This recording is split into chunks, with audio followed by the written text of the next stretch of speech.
as our guest speaker. Today, I'm honored to introduce a person I've known since I've moved here, really. It's one of the first people I met.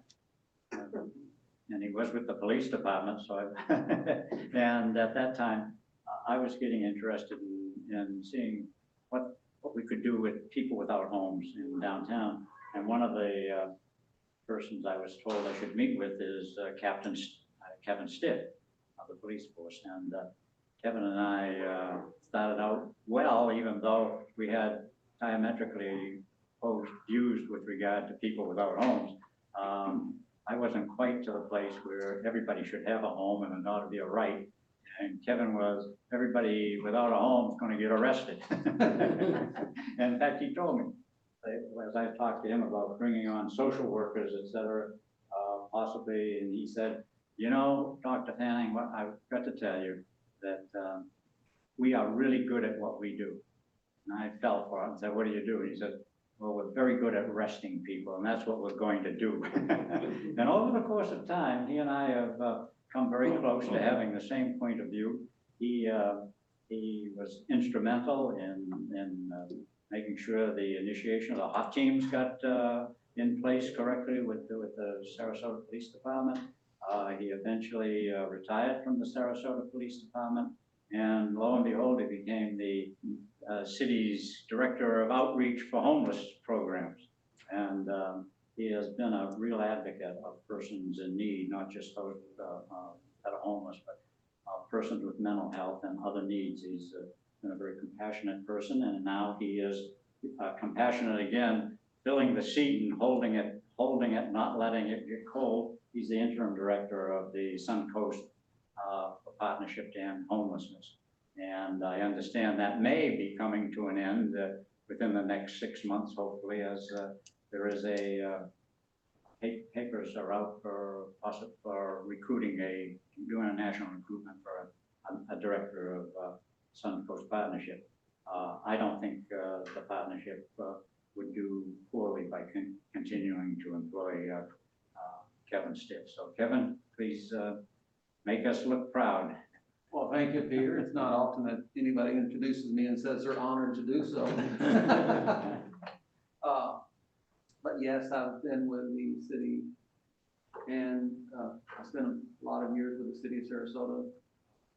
Great place to work, did me very well. I am now currently with Suncoast Partnership to End Homelessness. Peter asked me to come talk to y'all about basically two things. He wanted to know about the pit count. The pit count is also referred to as the point in time count. It is a mandate on Continuum of Cares, and Suncoast Partnership is the collaborative applicant for our two-county area of Sarasota and Manatee County. So we are charged with conducting a pit count one day in January. We will do a snapshot of homelessness in our Continuum of Care. Our Continuum of Care being Manatee and Sarasota. We will have volunteers go out during that 24-hour period and contact as many homeless individuals that are willing to participate and see what the numbers look like. Again, it is a snapshot of what actually goes on. Individuals experiencing homelessness frequently move in and out of different places. They may be staying with friends and not available on the night of the pit count, or they may not have interest, or we can't find them. There's many things that make the pit count not as reliable as we'd like, but the key to getting it very reliable is volunteers. If anybody would like to volunteer to assist on the 29th and 30th, most of it will be on the 29th. I'm sure Peter has a flyer for us, but the email address for the young lady working the pit count for us is Amy, A-M-I-E-E, at suncoastpartnership.org. We are trying something new this year for the first time. We are going to have an electronic pit count. We'll have backup available, but we're going to do it electronically on our phones through a partnership with Manatee County. They have allowed us the licenses to Argus, I believe it's Argus or whatever that software is. They have allowed us to have a database with that, and we're going to use that in our 2-county area. What that will allow us to do, be able to capture the information quicker. A lot of the information that is captured has to be sorted afterwards to make sure, since, you know, it goes over a time frame and you got numerous different individuals out, they can collect the same person's information 2 or 3 times. So a lot of that information and data has to be sorted, and then it all has to be sent to HUD. And HUD uses those numbers. Each year there's a report to Congress, and it comes out of that PIT count. And it helps Congress make a decision on how much funding is needed for homelessness response in our country. Anybody have any other questions about the PIT count? So this process happens numerous, all over the country? All at over the United same States. time? Well, it doesn't have to be the exact same day. I mean, some communities schedule it a week earlier or a week later, depending on weather, depending, you know, some circumstances, thunderstorms came in, a lot of things that would make it a need to move it, but we try to do it on the same day. So those are things that also will vary the response to the PIT count. If it's really, really cold, a lot of the people will be in shelters and are easier to count. If it's really warm, they're harder to find. We've heard recently from HUD saying there's a 12% increase in homelessness in our country. That a lot of that information does come from the PIT count. As you look at those numbers, and those numbers are reported in our community, just understand that, again, it's a snapshot. Last year, not everybody around the country counted all the homeless individuals because of COVID. Or the year before that, 20, 21, and 22 have been tough years for PIT counts just because of the way the counts were done. 20, I don't think there was a PIT count. 21, they only counted sheltered homeless individuals. So different things go into what that number is. The important thing is we try to find trends. And a lot of those individuals that we use, we will spot as chronically homeless. We count them every year. So we know they continue to be in need. Any other questions about the PIT?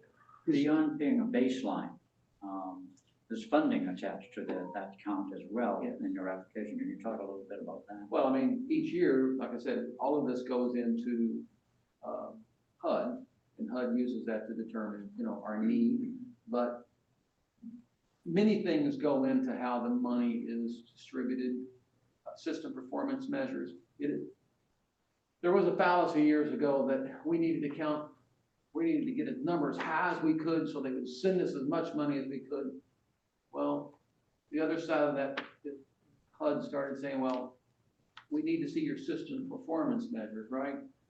How are you spending the money that we send you, and how well is that working? So that's all part of each year, usually in the end of summer, we put in what's called a NOFO, Notice of Funding Opportunity, goes to HUD. The numbers from our PIT count and our system performance measures all combined, and HUD will determine to send us, they call it your annual renewal. This is what you get every year, or then there may be additional funds. This year, we hope to receive from HUD about $1.5 million, and possibly another another $500,000 on top of that if additional funding becomes available. So that funding, Suncoast Partnership in Homelessness, is the leadership organization for our continuum of care. So that funding comes to us, and we give it out to the community. It isn't, Suncoast Partnership doesn't get the $2 million. We work with it, and we talk about, and I said, how do we spend the money? We, as Suncoast Partnership, help develop our continuum of care. There is a leadership board that looks at everybody that wants to provide housing, homeless services and housing for homeless individuals in our 2-county area. And at some point, that board sends out what's called an RFP and says, HUD gave us $2 million. We want your ideals on how to do rapid rehousing and how to do permanent supportive housing and how to do diversion and prevention services. Send us your ideals or your contracts, what you say you're going to do for us, and that Continuum of Care Leadership Board looks at those and say, we're going to fund these projects. And then we make sure that those programs are funded through the HUD dollars, and we watch those contracts. That's what Suncoast does as a Continuum of Care. And those funds go out to them. We spend the money, and we report back to HUD how that money was spent.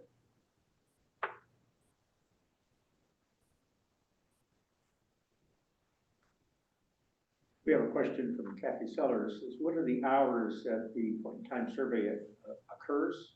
And is it just in the city or county?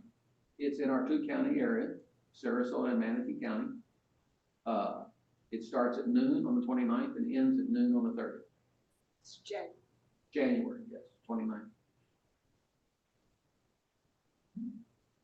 And there is there was, your website is under construction. Yes. There was on the website a form you could click on and register. Yes, but now you, with Amy, that email address with Amy, that'll. Right, and I talked to Amy and said I was going to run this off Amy.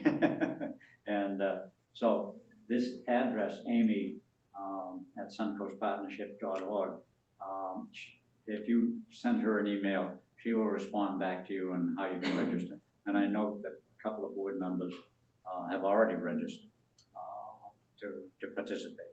It'll And be safe. and it does include training and show you how to use your iPhone for this count. And you won't be sent out alone to go any place when you go and come. It will give you an opportunity to engage individuals you frequently pass by. And you can learn some of their stories. Is there a time window of 4 hours or X or? Well, you can volunteer for what works for you, yes. Amy will be able to, she puts together the teams that go out and puts you with someone that, you know, if you're not experienced, with someone that's experienced, and she'll put you on a team and say, go to these places and see what you can find. Yes, ma'am. David, can I ask a question? Is there another city commissioner in the meeting? No, I don't believe so. Can I just add some information to Kevin's presentation? Do I? Can, Can I just add a little bit of information to Kevin's presentation? sure. Okay. So just real This is quick, totally please. impromptu and just 2 minutes. Is that okay? Okay, Okay. quick, So- please, yeah. Very quickly, from a commission standpoint, this is really important for us as a commission to have this information. I really want to share something that I shared with some of the county commissioners and some of the citizens. In 2015, the city did a point-in-time count. So this is just in the city, right? So the whole count was done, and for the city of Sarasota, in 2015, we had 1,106 homeless folks or unsheltered folks in the city of Sarasota.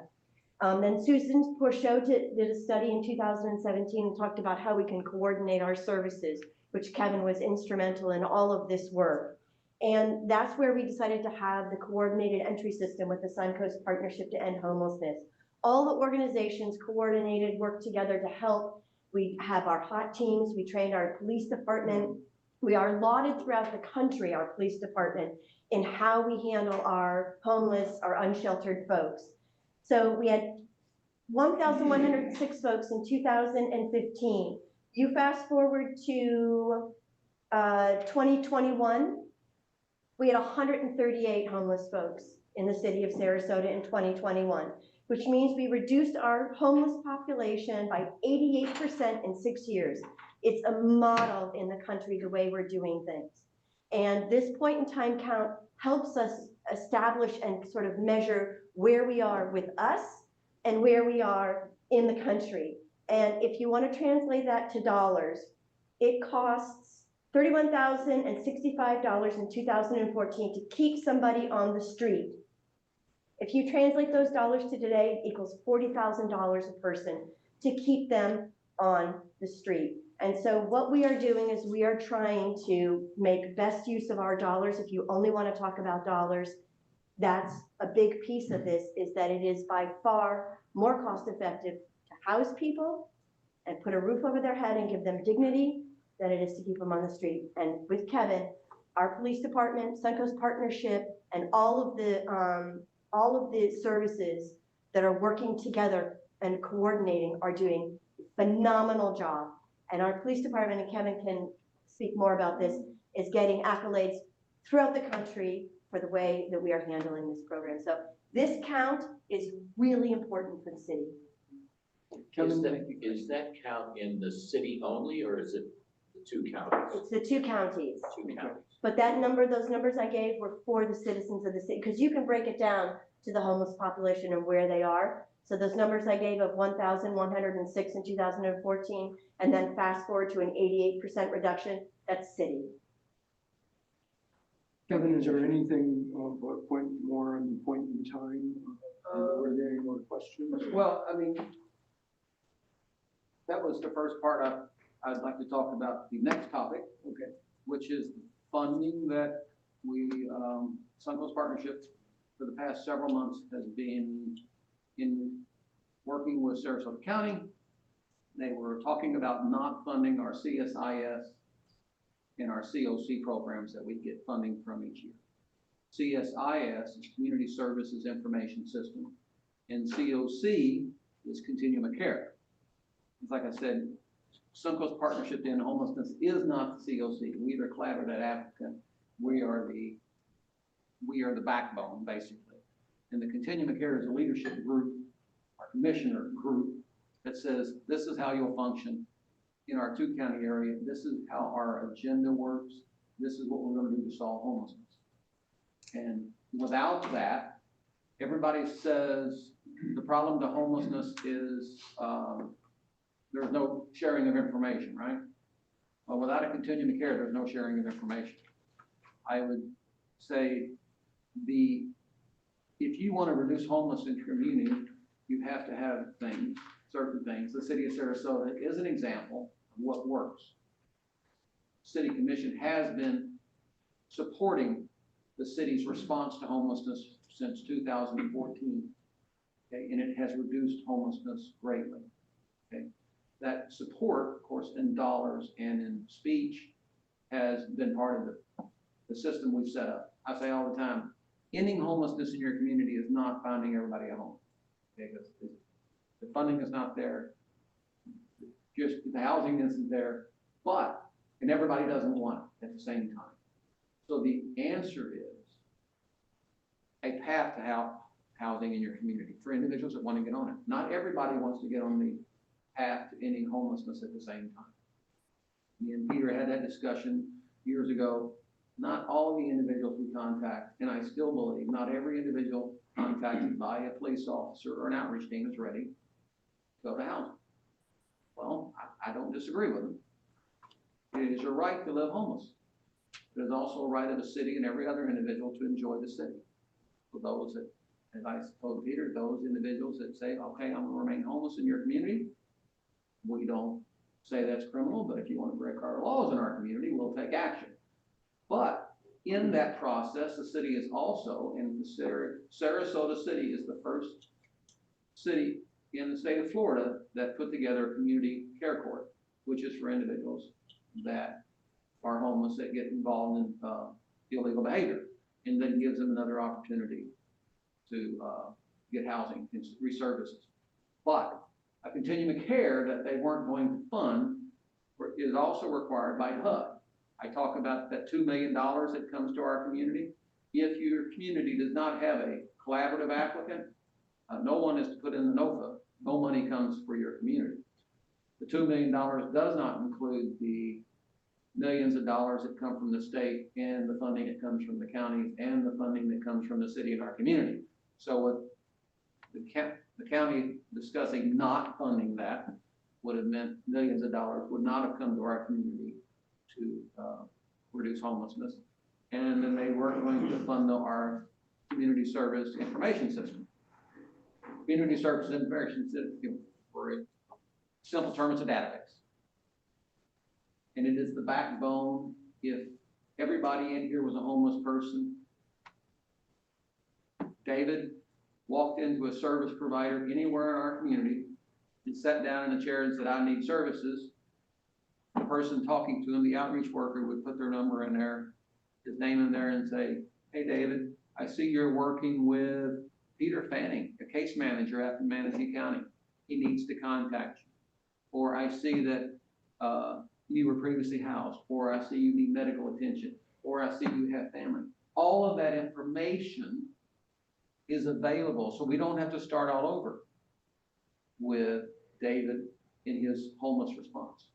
We don't have to build the system each day. We know, okay, you need to contact your driver's license organization. You don't have to go to every one of those places and try to get that. We already have that information available for you. That is why you can reduce if you start from scratch. If I was going to house David from scratch without CSIS, it's going to take at least 9 months. Because most individuals that are homeless do not have all the information available to them they need to get housed. Where's your birth certificate? I don't know, I lost it. Where's your ID card? I don't know, I lost it. Where's your, what's your disability? I don't know, I lost it. Okay, well, we're gonna start from scratch, right? And all of those meetings have to be made, and that person has to make all those meetings. CSIS links the individual to his history and links us to his life. Anywhere in our community, if David was to show up, yes, I can see. Or Peter calls and says, I need to find David. Well, let me check my computer. Yeah. David was up at Turning Points last night. Actually, he gets his mail there. So if you would like to contact him, go on up there and we'll contact Turning Points. And when he comes in, we'll give him your number so he can call you. That is what the database is. Is it cheap? No. Because what does everybody know? I'm sure the commissioner can tell you, when you have a database, you have a security threat. And we have to pay for the same thing that everybody else has to pay for. Keep all that data safe. Have to train everybody how to use it. Have to retrain everybody how to use it. And all the people that come and go in our community have to be entered. And all the organizations have to train someone. They have to come to us to train their people how to use the organization. So they talked about not funding that. Fortunately, through conversations with the commissioners, many people and many friends that we have had numerous conversations with commissioners. County commissioners. The county commissioners, yes. County commissioners. Had many conversations with county commissioners, and the county commissioners did fund us at $175,000. And we had hoped to have $225,000, but they did fund us at $175,000.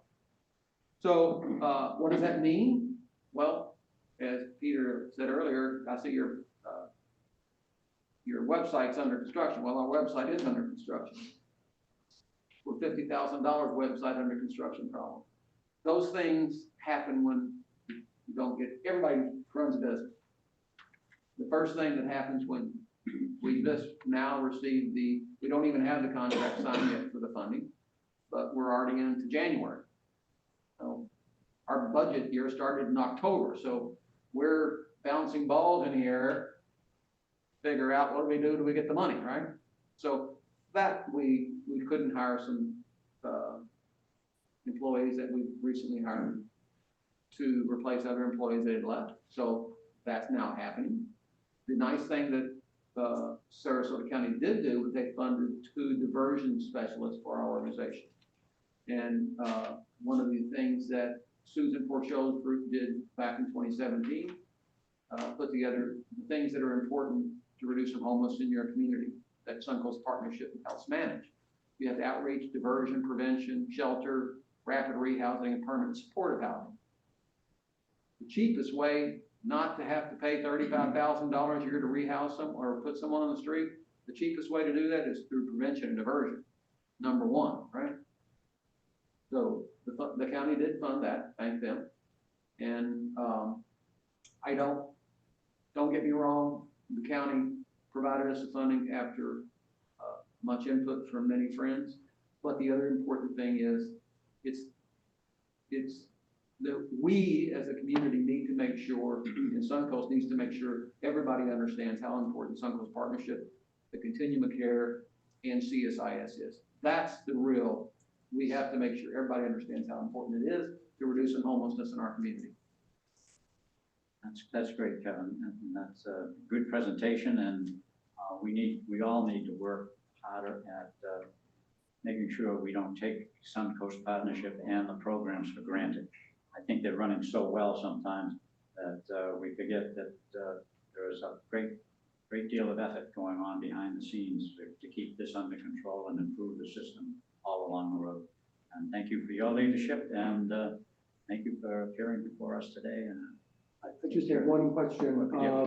The new Sarasota Memorial Hospital mental health facility, I don't know exactly what it's called.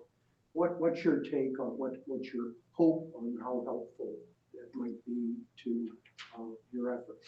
Well, we do not currently have a relationship with them in that manner as it relates to Suncoast Partnership. But the important thing as a community is 75% of the individuals that are homeless have some type of mental health they're dealing with. Our communities, many of our communities have given their police departments, I know, we started it in the city and the counties have picked it up. All the officers get training on mental health. All the police or fire departments get training on dealing with individuals. The important thing is to give individuals that are in crisis, that are on our streets, opportunities to get treatment or divert them before they get to crisis, right? Nobody wants to see them in crisis. So our community understanding that mental health is an issue that needs to be dealt with is very important, right? That many of the individuals that remain chronically homeless on our streets are chronically homeless because they continually live in crisis. And until we can get them out of that crisis mode, we're not going to be able to make progress with housing. Yes, Kevin, is dementia a part of that problem with mental health? Is that a component that you look at? well, we would definitely call that mental health, but I don't know that it would be any different than any other mental health issues that we encounter. We do have some, I'm often surprised when we're at one of the outreach meetings and doing the case conference and the number of people that are in their 70s and 80s that are homeless and suffering. brain injury is a component of homelessness, often the result of overuse and abuse of addictive drugs and alcohol. And so there are dementia-like symptoms that many of these people have as a result of their past behaviors for 40 years. And could you expound on that? Because in the way that all of this is kind of spoken about, do you put addiction as a category of mental illness, or is it kept separate such that there are this portion of people who have mental illness, e.g. something like schizophrenia, and then these people who don't have that, but they are addicted to street drugs, etc.? How is this kind of Well, I'll refer you to two people, the doctor. But the only point that really comes in is when we talk about chronically homeless individuals. Yeah. To be chronically homeless, you have to have some disability. And whether or not addiction, I believe addiction is now classified as a mental health issue. Yeah. So that would be one of the class, an individual that's chronically homeless has to be homeless on the street for 2 years and have some but some disability. Often it is mental disabilities, but it could be physical disabilities. So those things are taken into place as it relates to getting dollars. Mm-hmm. Everybody understands that Sarasota or Suncoast Partnership is a housing first. We believe in housing first. Housing first is not, many people say housing first doesn't work because you just give homeless people houses and walk away. That is not how housing first works. Housing first is a walking relationship for the first year. You try to put someone in housing with good case management. They walk together for that first year, so hopefully by the end of that year, the client is able to sustain either through because they have now enough income and they are able to sustain on their own without constant relationship. So that's housing first. But the important part you're talking about as it relates to mental illness and addiction is the individuals need to go to permanent supportive housing because we know they are never going to be able to sustain on their own. For whatever reason, they're never going to be able to have enough money, or they're going to need support to keep them housed. So that's the big distinction as we move in our community when, you know, there's just not enough permanent supportive housing for individuals that are never going to be able to sustain on their own.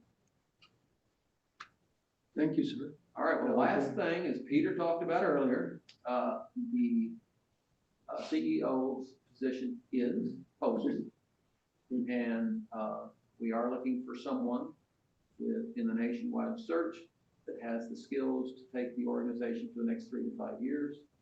I took the intern position because Suncoast Partnership and the Continuum of Care are truly the backbone of all the things that have happened in Sarasota and Manatee County over the past, since 2014. There's been a lot of work, a lot of progress made. I would hate to see all that slip backwards as we wait for someone else to lead us. If you want to be a CEO. Thank you for your time. We appreciate your time and what you do. All right, I'll leave a couple of cards up here. If anybody wants to reach out to me later, there's a couple cards. Okay.